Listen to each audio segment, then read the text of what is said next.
Well, graffiti is a form of vandalism that costs Australia $500 million a year. In the last decade, the government's clean-up bills alone have risen 500%. This week, an 18-year-old woman discovered the other cost, 3 months jail for tagging a city cafe. Now, some say the penalty is too harsh, others not harsh enough. Marguerite McKinnon reports on a problem so big it's now affecting every taxpayer. At last, a magistrate has been tough on a graffiti merchant. Like dogs marking their territory, graffiti artists or vandals target anything that isn't theirs. But unlike dogs, they hide their faces and use the cover of darkness to unleash their damage. A business that costs all of us. We know that graffiti vandalism is costing the country over $500 million a year, and we'd like to see harsher penalties for those vandals that on a weekend can do over $100,000 vandalism and damage to public property. This week, Scott Hilditch from the national group Graffiti Hurts Australia appears to have got his wish.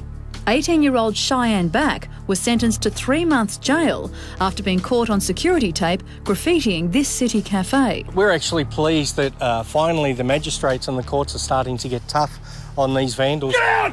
Get out! Get out! Get on the ground! Get on the ground now! Get on the ground! I'm down! This girl is an adult. She has no prior convictions. She has no record. Former Children's Magistrate Barbara Holbrook. I have seen lots of people with far worse crimes having committed with bad backgrounds be fined. They don't go to jail. This is extreme. Well, she may have been a first-time offender, but her tags are all around town, so it's the first time she's been caught. And I think this magistrate has shown great courage, and it's time the government started sticking up for magistrates to do their jobs properly. In politics, former Deputy Director of Public Prosecutions, now New South Wales Shadow Attorney-General Greg Smith, and New South Wales Premier Nathan Rees. I think a 3-month jail term is absolutely appropriate. Even Cheyenne's grandmother, Chris, says enough's enough.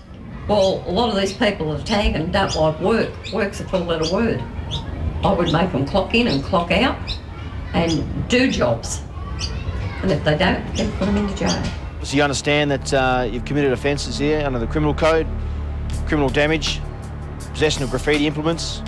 Do you understand? Do you have any questions about that? Under the Summary Offences Act, a number of graffiti offences must be recorded before a jail sentence is imposed.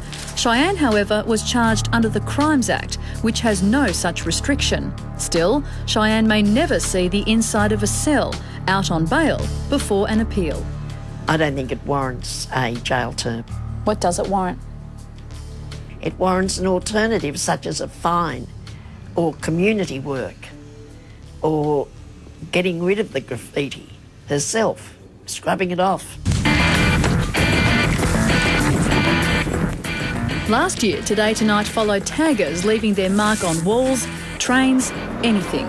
Despite being caught, they received a relative slap on the wrist, a $200 fine for trespass and criminal damage.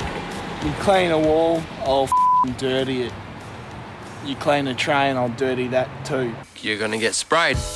Yesterday, police arrested 3 other teenagers, part of an alleged graffiti gang targeting trains, then flaunting their vandalism online. Think the offenders are just young teens?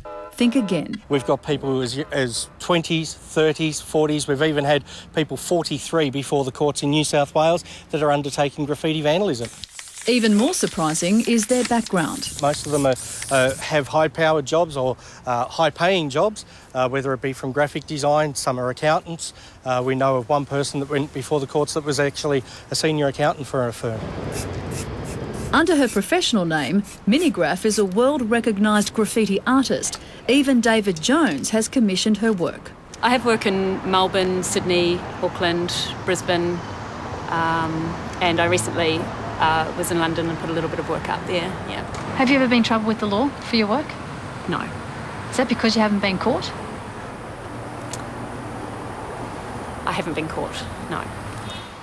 Local councils are trying to curb the damage by setting aside areas for street art. Here we have some work by some LA artists, and this is beautiful beautiful work, its own unique style. The success of this piece is that all sort of different members of the community can relate to it and get something from it. Children love it, adults love it. It's really great artwork. Yeah, most taggers can't really do work like this. Most taggers, it's kind of immature, marking territory.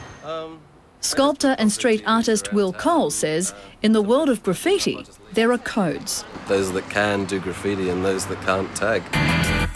What taggers do best is make a mess. We want a clear message sent to those that are going to undertake this vandalism that it won't be tolerated. That's Marguerite McKinnon with that story, and while $500 million is the official clean-up figure, it's probably much more because 95% of graffiti goes unreported.